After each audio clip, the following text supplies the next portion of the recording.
Yo, I got questions, you got answers. I don't think that catchphrase is gonna work for you. What kind of questions you got for me?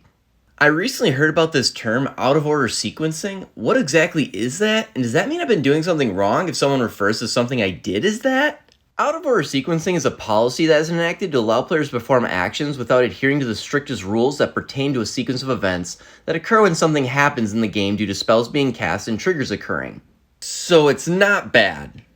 Magic is a complex game, and out-of-order sequencing allows for some leniency in allowing players to play out-of-sequence events in an order that feels most natural to them, as long as the incorrect order is legal and is a clearly understood board state once it's complete.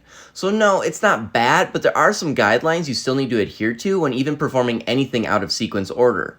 Can you go over some examples where out-of-order sequencing is okay and when it isn't? Oh, definitely. An easy example of out-of-order sequencing that happens often is player A casts a Wrath effect, and player B has two creatures. One is a vanilla 1/1 with no abilities, and the other has a Leaves the Battlefield effect. Player B resolves the second creature's LTB before putting the vanilla 1/1 into the graveyard, when the correct order would be to have both creatures in the graveyard and then resolve the Leaves the Battlefield effect. The end is the same, and nothing illegal happened.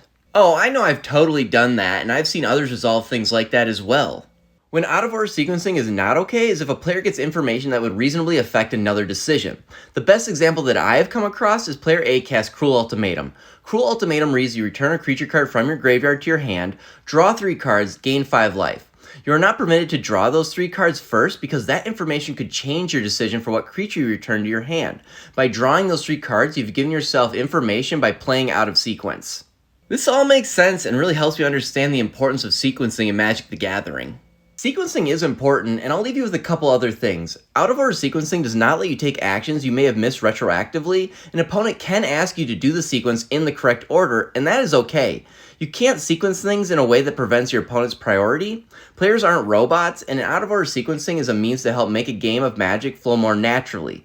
But I do recommend brushing up on sequencing because understanding it will make you a better Magic the Gathering player.